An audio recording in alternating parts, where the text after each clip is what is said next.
Hello friends.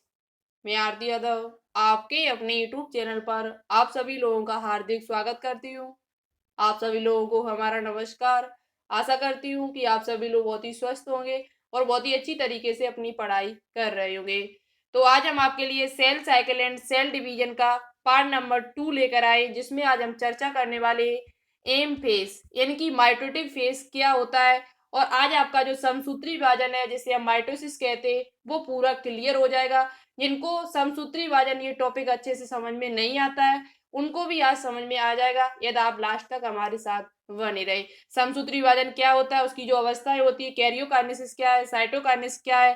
Karyokinesis के अंतर्गत कई अवस्थाएं आती है, प्रोफेज, मेटाफेज, टेलोफेज। ये क्या होती है और एक कोशिका से दो कोशिकाएं कैसे बनती है, आज आपको यहाँ पर पूरा डिटेल से बताएंगे, एक एक पॉइंट करके बहुत ही अच्छी तरीके से समझाने की कोशिश करेंगे। और आज का टॉपिक भी बहुत ही इंपॉर्टेंट है, तो लास्ट तक हमारे साथ बने रहना। आशा करती हूँ कि आप सभी लोग कॉपी और पेन लेकर बैठे होंगे और अच्छे से चीजों को नोटबुक पे नोट डाउन करते हुए चल रहे होंगे। तो देखो, एक पॉइंट आपसे और बोलना चाहते हैं कि जो सेल साइकिल, इसके जो एमसीक्यू बनेंगे, एमसीक्यू जो इसके बनेंगे वो आपको सुबह की क्लास जो हम मॉर्निंग में कराते हैं, उसमें हम इसके एमसीक्यू चार चार पांच पांच करके वहीं पर करा देंगे। हम यहाँ पर अलग से क्लास नहीं लेंगे, इससे आपका टाइम वेस्ट होगा। ये चैप्टर जैसे ही फिनिश होगा, एक पार्ट और इसका रह गया, तीसरी वीडियो और आएगी इसकी आपके लिए, और तुरंत ही आपका न्यू चैप्टर हम स्टार्ट कर देंगे। यहाँ पर हम इसका एमसीक्यू लेकर आएंगे तो एक दिन आपका खराब होगा, इसलिए एमसीक्यू तो हम करा ही रहे हैं सुबह की क्लास में। तो जो भी cell cycle and cell division के जो एमसीक्यू बनेंगे वो हम आपको सुबह की क्लास में करा देंगे, जो भी इंपॉर्टेंट होंगे। तो उस क्लास को देखना आप बिल्कुल भी ना भूलें, क्योंकि यदि आपको प्रैक्टिस करने इस क्वेश्चन की, सेल साइकिल वाले चैप्टर की, तो आपको अच्छे से वहीं पर कर पाओगे। और वहां पर हम फिजिक्स, केमिस्ट्री और बायोलॉजी तीनों के ही क्वेश्चन कराते हैं, ठीक है, और बहुत ही इंपॉर्टेंट क्वेश्चन करते हैं। तो वहां पर उस वीडियो को जरूर देखा करें, ओके। तो चलिए शुरू करते हैं आज की क्लास को और देखते हैं एम फेस क्या होता है। तो देखिएगा, सबसे पहले यहाँ पर हम थोड़ा चर्चा कर लेते हैं पिछली वीडियो का। पिछली वीडियो में हमने आपको क्या क्या बताया हुआ है, कोशिका चक्र की अवस्थाएं। कोशिका चक्र की अनेक अवस्थाएं होती हैं, हमने उनको दो भागों में सबसे पहले बांटा था। एक इंटरफेस, जिसे हम अंतरावस्था कहते हैं, और दूसरा आपका था एम फेस, जिसे हम माइटोटिक फेस कहते हैं, जिसे सूत्री विभाजन कहा जाता है। इंटरफेस को हमने फिर बांटा हुआ था कई अवस्थाओं में, जैसे जीवन अवस्था, जिसमें वृद्धि होती है कोशिका की। फिर आपका था एस अवस्था, जिसमें वृद्धि व प्रतिकृतिकरण होता है, यानी कि डीएनए का रेप्लिकेशन होता है। उसके बाद हमने आपको कोशिका G2 अवस्था बताई, जिसमें कोशिका विभाजन के लिए तैयार हो जाती है। कोशिका जो होती है वो विभाजन के लिए तैयार हो जाती है। ये तीनों अवस्थाएं जो होती है वो आपकी अंतरावस्था के अंतर्गत आती है, इंटरफेस के अंतर्गत आती है। उसके बाद आपकी आती है एम फेस। एम फेज के अंतर्गत हमने आपको बताया था आपका जो एनाफेज है, सबसे पहले प्रोफेज, फिर मेटाफेज, फिर आपका एनाफेज, फिर टेलोफेज आता है। तो आज यहाँ पर हम चर्चा करेंगे इस पार्ट की, जो एम फेज है ये क्या होता है, और एक कोशिका से दो कोशिकाएं आपकी कैसे बनती है, यानी समसूत्री विभाजन कैसे होता है कोशिका के अंदर। देखो, यहाँ से आपके एग्जाम में क्वेश्चन भी पूछा जाता है, सीपी नेट 2017 में यहाँ से क्वेश्चन भी पूछा गया था कि कोशिका चक्र को क्रम से लगाइए, कोशिका चक्र की जो अवस्थाएं हैं उनको क्रम से लगाइए। तो सबसे पहले आपका क्या आता है, जीवन। सबसे पहले आपका क्या आता है, जीवन। और जीवन के बाद एस, जीवन के बाद एस, एस के बाद फिर क्या आता है, G2। G2 के बाद फिर आपकी जो कोशिका होती है वो किस अवस्था में चली जाती है, एम अवस्था में। तो उसके बाद क्या आता है आपका एम। तो इस प्रकार से इसका कोशिका चक्र, जो सेल साइकिल का जो अवस्था है, उनका यही क्रम होता है, यही क्रम में आपकी कोशिका विभाजित होती है। सबसे पहले जीवन आता है, फिर एस अवस्था, फिर G2, फिर एम अवस्था। ये क्वेश्चन आपके सीपी नेट 2017 में पूछा गया, हमने आपको पिछली वीडियो में भी बताया हुआ था। एक आपकी होती है G0 अवस्था, जिसे हम विश्राम अवस्था कहते हैं। यहाँ पर जैसी कोई कोशिका पहुंच जाती है, फिर वो दोबारा विभाजन होने का मन नहीं करती है, यानी विभाजित नहीं होती है। तो ये आपकी अवस्था जो होती है वो G0 अवस्था होती है। जैसे कि तंत्रिका कोशिका, जिसे हम न्यूरॉन कहते हैं, न्यूरॉन जो होती है वो आपकी G0 अवस्था में जैसे ही आती है, वो फिर आगे विभाजित होना बंद हो जाती है, ठीक है। तो इस प्रकार से आज आपका जो टॉपिक आगे चलेगा वो आपका एम पेज चलेगा। इसमें हम बात करेंगे एम पेज की जितनी व्यवस्थाएं होती है उन सभी पर चर्चा करेंगे। साथ ही साथ साइटोकाइनेसिस क्या होता है ये भी हम आपको इस वीडियो में बताएंगे। तो चलिए शुरू करते हैं आज इस क्लास को। पीछे वाली जो क्लास है उसे जरूर देखिएगा, तभी आपको आगे से अच्छी चीजें समझ में आएंगी, ठीक है। तो यहाँ पर थोड़ा चर्चा कर लेते हैं कि एम फेस जो माइटोटिक फेस होता है, जिसे हम सूत्री विभाजन कहते हैं। क्या कहते हैं? सूत्री विभाजन भी कहा जाता है। सूत्री विभाजन, सूत्री विभाजन भी जिसे कहा जाता है, क्या होता है? इस अवस्था में कोशिका अपने डीएनए को प्रतिकृतियों में विभाजित कर देती है। जो डीएनए होता है कोशिका के अंदर, वो दो भागों में बढ़ जाता है, यानी एक डीएनए से दो डीएनए, यानी कि डीएनए जो होता है वो दुगुना हो जाता है। जैसे 2C है तो आपका 4C हो जाएगा। कितना हो जाएगा? 4C, यानी कि जो डीएनए होता है उसकी मात्रा जो होती है वो दुगुनी हो जाती है, लेकिन गुणसूत्रों में कोई परिवर्तन नहीं होता है। ये हमने आपको पिछली वीडियो में बताया हुआ था। और किस अवस्था में होता है ये भी हमने वहां पर आपको बताया हुआ था। अब बात करेंगे यहाँ पर, इसके बाद कोशिका द्रव्य का विभाजन होगा, यानी साइटोकाइनेसिस की क्रिया होती है और दो समरूप संतति कोशिकाओं का निर्माण हो जाता है। यही कैसे होता है वही हम चर्चा करेंगे आगे चल के। तो अच्छे से वीडियो को देखिएगा और साथ में पेन कॉपी लेकर जरूर बैठे, आपसे निवेदन है, तभी आपको अच्छी सी चीजें समझ में आएंगी। यदि आप तैयारी कर रहे हो मन से तो देखो मन से कीजिए, कॉपी पेन लेकर बैठे, ठीक है। सबसे पहले यहाँ पर थोड़ा चर्चा करेंगे कि कोशिका विभाजन जो होता है, जो सेल डिवीजन है, उसके कितने प्रकार होते हैं। कोशिका विभाजन कितने प्रकार से होता है जीवों में? कोशिका विभाजन है वो जंतु जो जीव होते हैं पादप, उनमें कितने प्रकार से होता है? तो कोशिका विभाजन जो आपका होता है वो 3 प्रकार से होता है। असूत्री विभाजन एमाइटोसिस, समसूत्री विभाजन माइटोसिस, अर्धसूत्री विभाजन मियोसिस। तो आज आपका सूत्री विभाजन, असूत्री विभाजन, उसके साथ साथ समसूत्री विभाजन फिनिश हो जाएगा। बचा हुआ जो अर्धसूत्री विभाजन होगा ये पार्ट नंबर 3 में आएगा और बहुत ही इंपॉर्टेंट है आपके एग्जाम्स के लिए, तो उसे देखना बिल्कुल भी न भूलें, ठीक है। पूरा चैप्टर ये इंपॉर्टेंट है। देखो क्वेश्चन किसी को भी नहीं पता कि कहाँ से आपके एग्जाम में पूछा जाए, तो प्रत्येक चैप्टर को आपको बहुत ही गहराई से पढ़ना है। कहीं से भी क्वेश्चन पूछा जाए आप तुरंत सॉल्व करके आओ। तो इसलिए हर प्रत्येक चीज को बहुत ही अच्छे से पढ़िए, थ्योरी अच्छे से क्लियर कीजिए। थ्योरी यदि आपकी क्लियर होगी तो एग्जाम आपका कभी, यानी कि कभी भी एग्जाम में आप लोग फेल नहीं होगे, अच्छे से आपका पास होगा, ठीक है। एग्जाम निकाल लोगे, इस बात की गारंटी हम लेते हैं यदि आपने थ्योरी अच्छे से क्लियर की होगी तो देखो अब बात करेंगे असूत्री विभाजन। असूत्री विभाजन किस में होता है? तो असूत्री विभाजन जो आपका होता है वो जीवाणु और माइकोप्लाज्मा में पाया जाता है। असूत्री विभाजन जो आपका होता है वो किस में पाया जाता है? तो असूत्री विभाजन जो होता है वो जीवाणु और माइकोप्लाज्मा में पाया जाता है। ये क्वेश्चन आपसे पूछा जा सकता है कि असूत्री विभाजन किस में पाया जाता है? तो आपका जीवाणु और माइकोप्लाज्मा में पाया जाता है। ये लगभग समसूत्री विभाजन के समान ही होता है, इस बात को आप लोग ध्यान रखें और आपसे इससे ज्यादा क्वेश्चन नहीं पूछा जा सकता है। अब बात करते हैं समसूत्री विभाजन। समसूत्री विभाजन क्या होता है, उसकी कितनी अवस्थाएं होती है, ठीक है। और नेक्स्ट जो पार्ट आएगा आपका उसमें बात करेंगे अर्धसूत्री विभाजन, मियोसिस क्या होता है। समसूत्री विभाजन शब्द का प्रयोग किसने किया था? ये क्वेश्चन बहुत ही इंपॉर्टेंट है, ऐसे नोटबुक पे नोट डाउन जरूर करें। माइटोसिस शब्द का प्रयोग सबसे पहले बाल्डियर फ्लेमिंग, यानी डब्ल्यू फ्लेमिंग नाम के वैज्ञानिक ने किया हुआ था। माइटोसिस शब्द का प्रयोग सबसे पहले किसने किया था, इसका शब्द का नामकरण किसने किया था? तो याद रखें बाल्डियर फ्लेमिंग ने किया था। किसने किया था? बाल्डियर फ्लेमिंग ने। पादपों में समसूत्री विभाजन सर्वप्रथम स्टार्सबर्गर ने देखा था। बात की जाए यदि आपसे पूछा जाए कि पादपों में समसूत्री विभाजन माइटोसिस को सबसे पहले कहाँ देखा, किसने देखा था, किस वैज्ञानिक ने देखा था? तो स्टार्सबर्गर ने देखा था। किसने देखा था? स्टार्सबर्गर ने। जंतु कोशिका की जब बात कर ली जाए तो जंतु कोशिका में सबसे पहले समसूत्री विभाजन जो आपका है वो डब्ल्यू फ्लेमिंग ने देखा था। किसने देखा था? डब्ल्यू फ्लेमिंग ने। तो यहाँ पे जो इंपोर्टेंट पॉइंट आपका बहुत ही ज्यादा बनता है वो यही बनता है कि माइटोसिस शब्द का प्रयोग किसने किया था। माइटोसिस शब्द का प्रयोग सबसे पहले किसके द्वारा किया गया था? तो वाल्डियर फ्लेमिंग के द्वारा लगभग 1881 ईस्वी में किया गया था, ठीक है। चलिए आगे पॉइंट पर बात करते हैं। आगे देखो समसूत्री विभाजन होता क्या है, समसूत्री विभाजन होता क्या है और इसे किस नाम से जाना जाता है, यहाँ पर हम आपको बताएंगे। समसूत्री विभाजन कायक कोशिकाओं में पाया जाता है। वेरी इंपोर्टेंट पॉइंट है ये। पूछा जाता है कि समसूत्री विभाजन किन कोशिकाओं में पाया जाता है, जनन कोशिकाओं में या कायक कोशिकाओं में? तो आपका आंसर होगा कायक कोशिकाओं में पाया जाता है। जो माइटोटिक सेल होती है उनमें ये पाया जाता है, इसलिए इसे कायक विभाजन भी कहते हैं। जो हमारी शरीर में जो जैसे पैर की हुई कोशिका हुई, हाथ पैर त्वचा की कोशिका हुई, जनन कोशिका को छोड़कर जो रिप्रोडक्शन सेल होती है उसको छोड़कर शेष जो कोशिकाएं होती है जनन में सहायक होने वाली कोशिकाएं जो भी जहां पर भी होंगे उनको छोड़कर शेष बची हुई जो कोशिकाएं हमारे शरीर की हैं उन सभी में समसूत्री विभाजन होता है। कौन सा विभाजन होता है? समसूत्री विभाजन होता है, इसलिए इसे कायक विभाजन भी कहा जाता है। समसूत्री विभाजन में गुणसूत्रों की संख्या तथा सभी गुण मात्र कोशिका के समान होते हैं।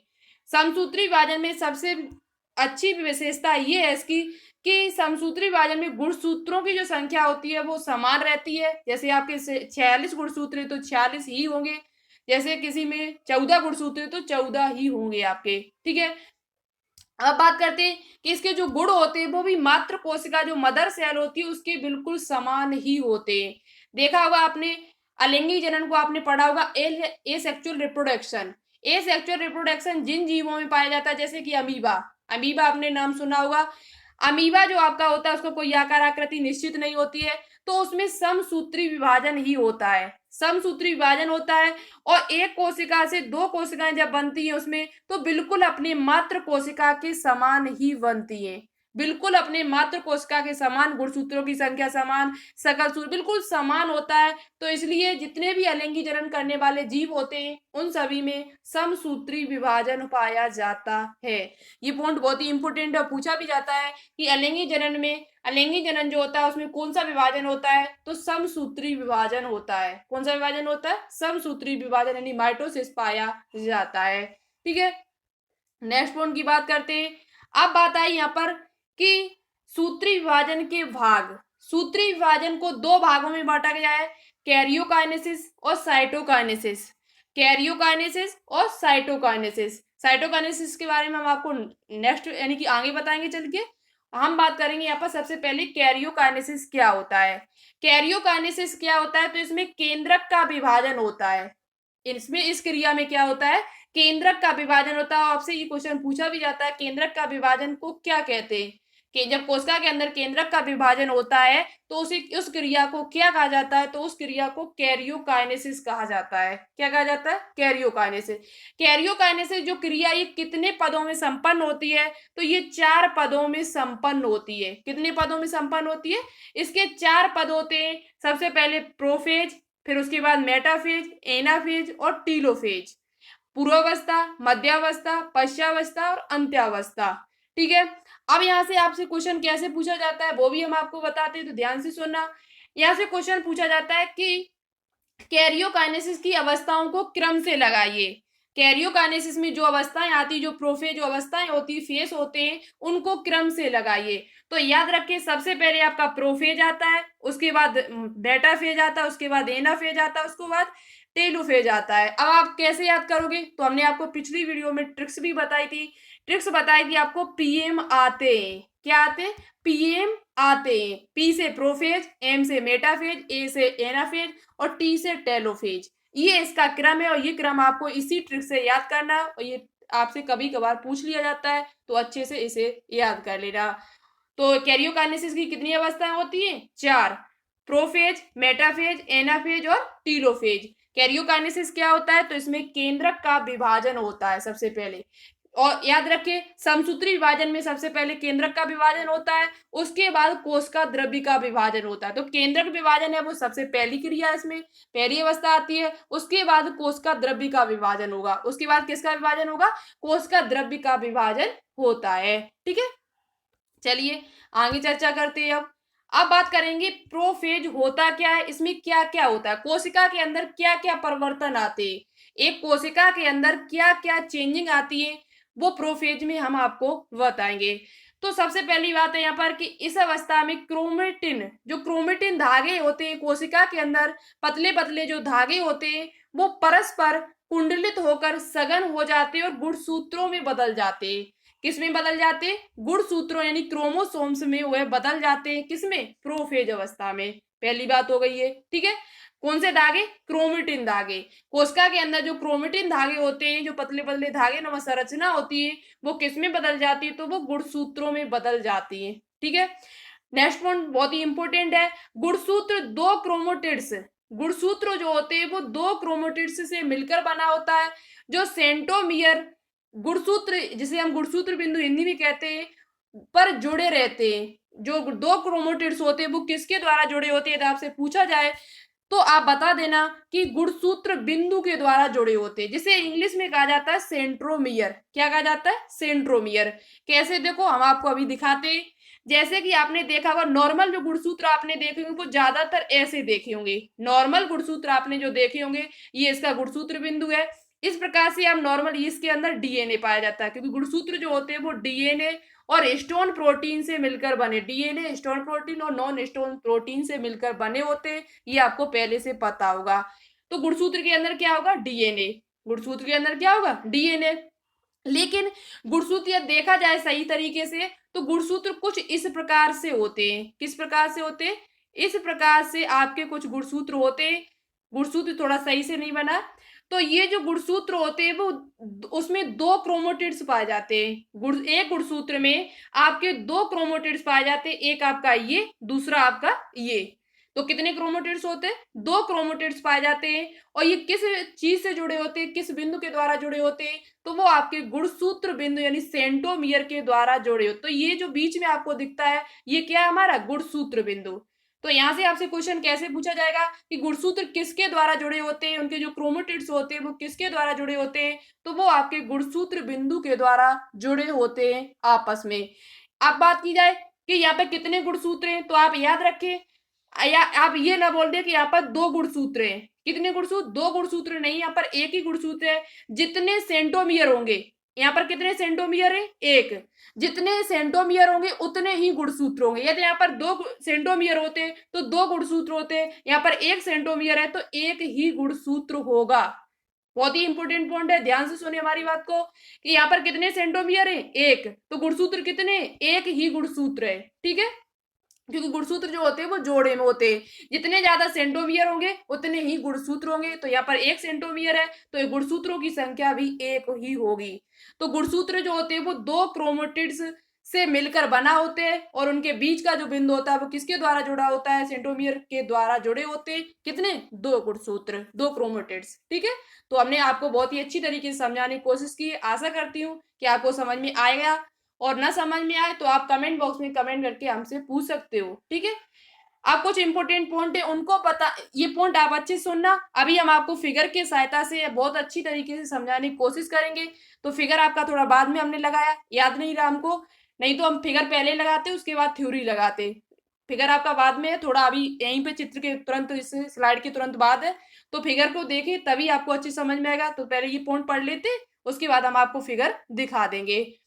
तो देखो सबसे पहला पॉइंट यहाँ पर है कि इस अवस्था में कोशिका दो विपरीत ध्रुवों पर तंतु रे से स्पेंडल फाइबर्स का निर्माण प्रारंभ हो जाता है। देखो कैसे, जैसे आपकी ये कोशिका एक है, ये कोशिका है, और कोशिका के अंदर आपके ये गुणसूत्र हैं। क्या है आपके? ये गुणसूत्र। और गुणसूत्र के बाद ये आपका एक होता है क्या? तारक काय होता है। क्या होता है? तारक काय, सेंट्रोसोम जिसे कहते हैं। उसके ऊपर क्या होते? तंतु रेशे निकलते। क्या निकलते? तंतु रेशे। तंतु रेशे निकलते, जो यहाँ पर आपको स्पेंडल फाइबर शब्द जो दिखाई दे रहा है। और ये जो तंतु रेशे होते हैं वो प्रोटीन से मिलकर बने होते हैं। उस प्रोटीन का नाम है माइक्रोट्यूबुलिन प्रोटीन। माइक्रोट्यूबुलिन नाम की प्रोटीन से ये मिलकर बने होते हैं। तो यहाँ पर क्या होता है, इस अवस्था में कोशिका के दो विपरीत ध्रुवों पर, एक आपका ध्रुव ऊपर वाला हो जाएगा और एक ध्रुव आपका नीचे वाला हो जाएगा। कितने ध्रुव? दो ध्रुव हो गए। तंतु रेशे निर्माण प्रारंभ हो जाता है, यानी कि ये क्या होता है, जो तारक काय जो आपका है ये दो भागों में बट जाता है। कितने भागों में बट जाता है? एक तारक काय आपका ऊपर पहुंच जाता है और एक आपका नीचे पहुंच जाता है। ठीक है, और बीच में आपके क्या है? गुणसूत्र है। आगे देखो ध्यान से, इस अवस्था में केंद्रक झिल्ली व केंद्रिका विलोपित होने लगती है। बहुत ही इंपोर्टेंट पॉइंट है, वेरी वेरी इंपोर्टेंट पॉइंट है आपका। ये पूछा जाता है किस अवस्था में केंद्रक झिल्ली व केंद्रिका विलोपित हो जाती है, होने लगती है, सॉरी होने लगती है, होने लगती है। तो वो आपकी प्रोफेज अवस्था में, किस अवस्था में? प्रोफेज अवस्था में। ये पॉइंट इंपोर्टेंट है, तो इसे नोटबुक में नोट डाउन जरूर करें।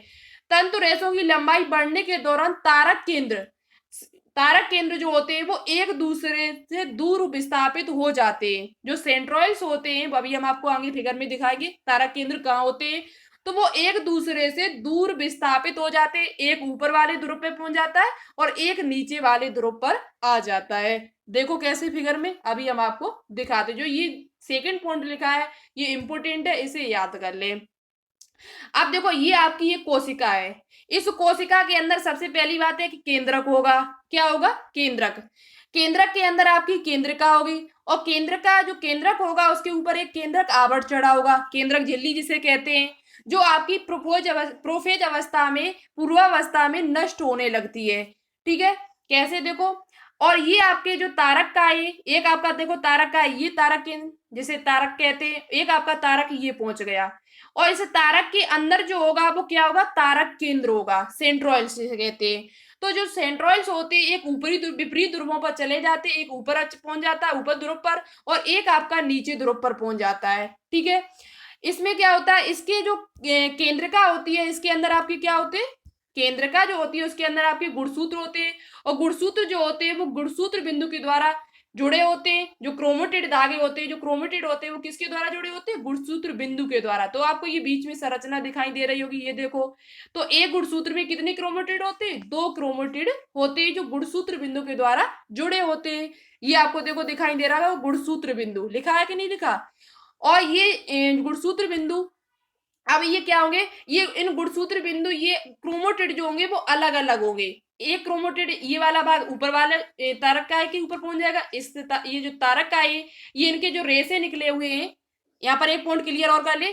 तारक जो होता है उसके जो रेसे निकले हुए, ये रेसे अभी भी बहुत ही बड़े होंगे, यानी कि इनकी लंबाई बढ़ेगी। लंबाई बढ़ने के साथ साथ ये गुणसूत्र बिंदु पर चिपकेंगे। किस पर जुड़ेंगे आके?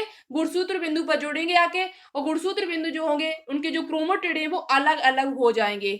देखो अभी कैसे, हम अभी आपको आगे बताते हैं किस अवस्था में ऐसा होता है, ये भी ध्यान से सुनना।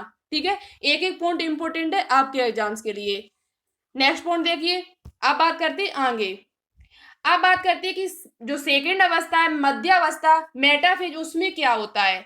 मेटाफेज जो अवस्था है उसमें क्या होता है, तो उसमें उनपे क्या हुआ था सिर्फ कि केंद्रक झिल्ली जो है वो आपकी थोड़ा नष्ट होने लगती है, और जो तारक का है वो तारक केंद्र जो आपका है वो विपरीत ध्रुवों पर चले जाते हैं। इतना वहां पर काम हुआ भी। ठीक है, इस अवस्था में तंतु रेशे स्पंडल फाइबर्स पूर्णतः विकसित हो जाते हैं तथा केंद्रक झिल्ली पूर्णतः समाप्त हो जाती है। यदि आपसे पूछा जाए कि केंद्रक झिल्ली, केंद्रक के ऊपर जो झिल्ली चढ़ी हुई है ये पूर्णतः नष्ट कहां पर होती है, कहां पर समाप्त होती है, तो वो आपकी मेटाफेज में होती है।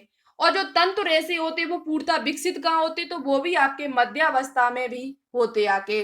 जो तंतु रेशे होते हैं, जो तारक के ऊपर जो आपके रेशे दिखाई दिए आपके, ये तंतु रेशे, ये कहाँ विकसित होते हैं पूर्णतः, तो वो आपके मेटाफेज में होते हैं। ठीक है, अब बात करते हैं गुणसूत्र मध्य रेखा पर एकत्रित हो जाते कैसे, अभी हम आपको फिगर में दिखाएंगे। और तंतु रेशे गुणसूत्र बिंदु के द्वारा तंतु रेशों से जुड़ जाते हैं। गुणसूत्र जो होते हैं वो मध्य रेखा पर आ जाते हैं आपके, किस रेखा पर आ जाते हैं? मध्य रेखा पर। और तंतु रेशे जो होते हैं वो गुणसूत्र बिंदु के द्वारा, गुणसूत्र बिंदु के द्वारा यानी सेंट्रोमियर के द्वारा तंतु रेशों से जुड़ जाते हैं। कैसे देखो, अभी हम आपको फिगर में दिखाते हैं।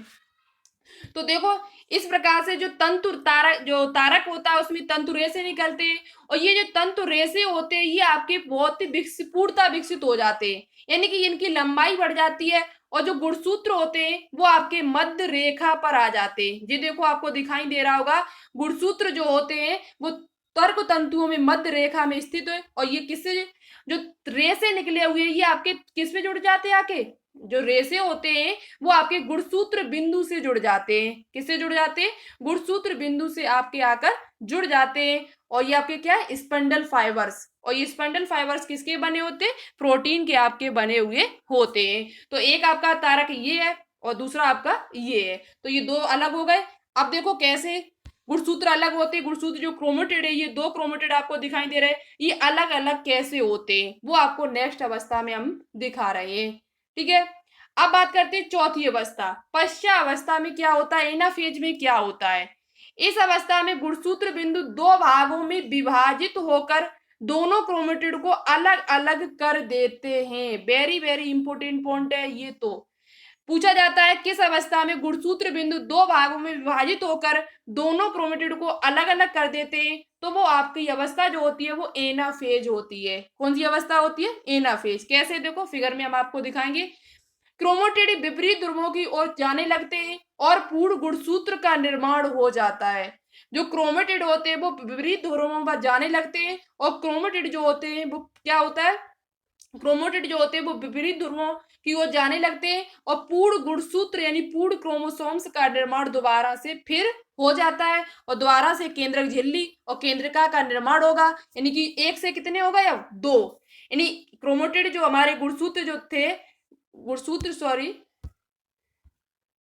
देखो कैसे, अब आपके ये क्या हुआ, जो पश्चावस्था है उसमें अर्ध गुणसूत्र है। यानी कि जो क्रोमोटिड थे, जो आपके दो क्रोमोटिड थे वो अलग अलग हो गए, यानी गुणसूत्र आपके दो क्रोमोटिड से मिलकर बना था, तो दो क्रोमोटिड्स आपके इधर आ गए और दो क्रोमोटिड से वो ऊपर विपरीत यानी ध्रुवों पर चले गए, यानी कि अलग अलग विभाजित हो गए। गुणसूत्र बिंदु था वो दो भागों में आपका विभाजित हो गया, दो इस प्रकार से ऊपर चले जाते हो, दो आपके इस प्रकार से नीचे चले जाते हैं। कैसे, देखो अभी हम आपको आगे अर्ध गुणसूत्र का खिंचाव, यानी कि ये तारक काय के यहाँ पर पास में विपरीत ध्रुवों पर पहुंच जाते हैं। ठीक है, अब देखो कैसे आगे बात करते हैं। आगे आपका आइए अंत्यावस्था, टेलोफेज। एनाफेज हो चुका, एनाफेज में आपका क्या हुआ, गुणसूत्र बिंदु जो था वो आपकी जो अवस्था थी वो तीसरी अवस्था थी, वहां पर 3 नंबर डालना। यहाँ पर जो अवस्था है आपकी ये चौथी अवस्था है, वहां पर आप 3 डाल लें, सॉरी वहां पर 4 डाला हुआ था शायद। तो अंत्यावस्था, आप बात करते हैं टेलोफेज में क्या होता है। देखो जो आपकी वो अवस्था थी उसमें एनाफेज में अर्ध गुणसूत्र हुआ, यानी कि गुणसूत्र बिंदु का विभाजन हुआ और क्रोमोटिड अलग अलग विपरीत ध्रुवों पर चले जाते हैं। आप देखो आगे, इस अवस्था में गुणसूत्र विपरीत ध्रुवों पर पहुंचकर एकत्रित हो जाते हैं। जो गुणसूत्र जो क्रोमोटिड है वो विपरीत ध्रुवों पर पहुंचकर, कहां पर पहुंचकर, विपरीत ध्रुवों पर पहुंचकर एकत्रित हो जाते हैं और केंद्रक झिल्ली व केंद्रक पुनः प्रकट हो जाते हैं। अंतावस्था में क्या होता है, जो केंद्रक झिल्ली जो बन दोबारा से फिर बनने लगती है और केंद्रक का निर्माण भी दोबारा से आपका हो जाता है। जो आपका पिछली जो प्रोफेज अवस्था, प्रोफेज के बाद आपकी जो मेटाफेज अवस्था थी उसमें पूर्णता नष्ट हो चुकी थी, वो दोबारा से फिर बन गई, दोबारा से आपकी फिर बन चुकी है। एक यहाँ पर बन जाती केंद्रक झिल्ली और दूसरी आपके यहाँ पर हो जाती है। ठीक है, और इसके बीच में क्या भरा हुआ है, कोशिका द्रव्य। इसके बीच में क्या भरा हुआ है, कोशिका द्रव्य। इस संपूर्ण प्रक्रिया में एक कोशिका में दो पुत्री केंद्रक बन जाते हैं। इस संपूर्ण प्रक्रिया में अंत्यावस्था में क्या होता है, लास्ट अवस्था आपकी ये है, इस अवस्था में क्या होता है, जो केंद्रक होता है, यानी कि दो केंद्रक, दो पुत्री केंद्रक बन जाते। एक केंद्रक आपका यहाँ बन जाएगा और दूसरा केंद्रक आपका यहाँ पर बन के तैयार हो जाएगा। तो कितने केंद्रक बन के तैयार हुए, दो केंद्रक। अब बचा हुआ आपका क्या है, कोशिका द्रव्य का विभाजन और एक कोशिका से दो कोशिकाओं का निर्माण। तो देखो बहुत ही अच्छी तरीके से समझाते हुए हम आपको आए और मैंने एक कोशिका से दो कोशिकाओं का निर्माण हमने आपको सिखा भी दिया है। देखो कैसे होता है, तो कितने केंद्रक बन गए, दो केंद्रक। अब देखो होता है कोशिका द्रव्य का विभाजन। किसका विभाजन, अब देखिएगा ये अंतावस्था है, तो ये तारक केंद्र का युग्म, यानी तारक केंद्र हमारे ऊपर पहुंच गए आपके, ये पहले से थे, इन्होंने क्रोमेटिड धागे खींचे और इन्होंने क्या हुआ, क्रोमेटिड जो थे वो गुणसूत्र में फिर बदल गए, ये आपकी केंद्र का दोबारा से फिर बन गई, केंद्रक बना दोबारा से, केंद्रक झिल्ली का निर्माण हुआ, ये आपकी क्या बन गई, केंद्र का। ये क्रोमेटिन धागे दोबारा से बने फिर, और कोशिका द्रव्य विभाजन सूत्र, ये आपका जो बीच में भरा हुआ है वो क्या भरा हुआ है, कोशिका द्रव्य। अब यहाँ पर क्या होगा, एक कोशिका ऊपर चली, एक कोशिका आपकी ऊपर बन के तैयार हुई पूरा, और ये एक दूसरी जो आपकी वो नीचे बन के तैयार हुई। कैसे, देखो आगे हम आपको और डिटेल से बताते हैं। अब क्या होता है, इतना होने के बाद फिर क्रिया होती है साइटोकाइनेसिस की। सबसे पहले जो क्रिया हुई वो केंद्रक विभाजन की हुई। एक केंद्रक से दो केंद्रक बन के तैयार हुए, एक केंद्रक से कितने केंद्रक बन के तैयार हुए, दो। और केंद्रक के अंदर ही क्रोमेटिड धागे होते, क्रोमेटिन होते धागे, तो एक कोशिका के अंदर दो केंद्रक बन के तैयार हुए। तो अब उसके बाद होगा कोशिका द्रव्य का विभाजन। किसका होगा, कोशिका द्रव्य जो भरा हुआ है इसके अंदर उसका विभाजन होता है। तो आपसे पूछा जाए कि साइटोकाइनेसिस क्या होता है, तो इस प्रक्रिया में कोशिका द्रव्य का विभाजन होता है। इस प्रक्रिया के पूर्ण होने के बाद दो समरूप संतति कोशिकाओं का निर्माण हो जाएगा, यानी कि एक कोशिका से दो कोशिकाओं का निर्माण आपका हो जाएगा। एक कोशिका ये बन गई और दूसरी कोशिका आपके ये बन के तैयार हो गई। तो इस प्रकार से आपका क्या हुआ, कोशिका द्रव्य का विभाजन हुआ और एक कोशिका से दो कोशिकाओं का निर्माण हुआ। तो इस पूरी प्रक्रिया में क्या हुआ, एक कोशिका से दो कोशिकाएं बनी। तो ये कौन सा विभाजन था आपका, समसूत्री विभाजन। और समान प्रकार की कोशिकाएं बनती, इनका जो गुणसूत्र होते वो समान होते और इनका जो डीएनए होता है वो भी समान होता है। अपने मातृ कोशिका के बिल्कुल 2 कॉपी। जो कोशिकाएं बन के तैयार होती है वो बिल्कुल अपनी मातृ कोशिका के 2 कॉपी बन के तैयार होती है। बिल्कुल भी इनमें भेद नहीं होता है, डिफरेंस बिल्कुल भी नहीं होता है। तो इस प्रकार से आपकी कितनी बनी, एक कोशिका से 2 कोशिकाएं बन के तैयार हो गई हैं। तो आपको समझ में आ गया होगा। आशा करती हूँ आज की वीडियो आपको बहुत ही अच्छी लगी होगी। तो कमेंट बॉक्स में कमेंट करके जरूर बताएं आज की वीडियो आपको कैसी लगी। और वीडियो एक दिन या लेट हो जाए तो आप लोग समझ लेना, क्योंकि कंटेंट बनाने में थोड़ा टाइम लगता है। अब हम आपको टाइप करके दे रहे हैं। आप लोग सही बताना कि पहले जब आप लोग कॉपी से पढ़ते थे, कॉपी का हम फोटो खींच के लाते तब अच्छा लगता था, कि अब हम टाइप करके अब लेकर आते तब अच्छा लगता है। तो देखो, टाइपिंग करने में टाइम लगता है, तो एक दिन आपका शायद लेक्चर लेट हो जाए। कोशिश हमारी यही रहती है कि आपको रोजाना बायोलॉजी की वीडियो शाम को जरूर दी जाए।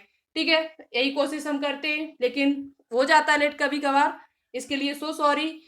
तो देखो, आज की वीडियो जरूर बताएं कमेंट बॉक्स में कमेंट करके। और ये क्वेश्चन है आपसे कि असूत्री विभाजन किस में पाया जाता है। ए माइटोसिस जो होता है वो आपका किन जीवों में पाया जाता है, ये आपको बताना है। और दूसरा क्वेश्चन आपको बताना है कि समसूत्री विभाजन शब्द किसने प्रयोग किया था। समसूत्री जो माइटोसिस शब्द है उसका प्रयोग सबसे पहले किसने किया था। और तीसरा क्वेश्चन आपका है, कोशिका चक्र की अवस्थाओं को लिखिए क्रम से। कोशिका चक्र जो सेल साइकिल है उसकी अवस्थाओं को क्रम से लिखिए। ये तीनों क्वेश्चन का आंसर आपको कमेंट बॉक्स में कमेंट करके बताना। हम समझ जाएंगे कि आपको ये चैप्टर अच्छे से समझ में आ गया। यदि आपको कोई भी प्रॉब्लम हो तो आज ही कमेंट बॉक्स में कमेंट करके हमसे पूछ सकते हो, हम बताने की कोशिश जरूर करेंगे नेक्स्ट वीडियो में। ठीक है, तो आज के लिए इतना ही। Okay, thanks for watching this video. जय हिंद, वंदे मातरम।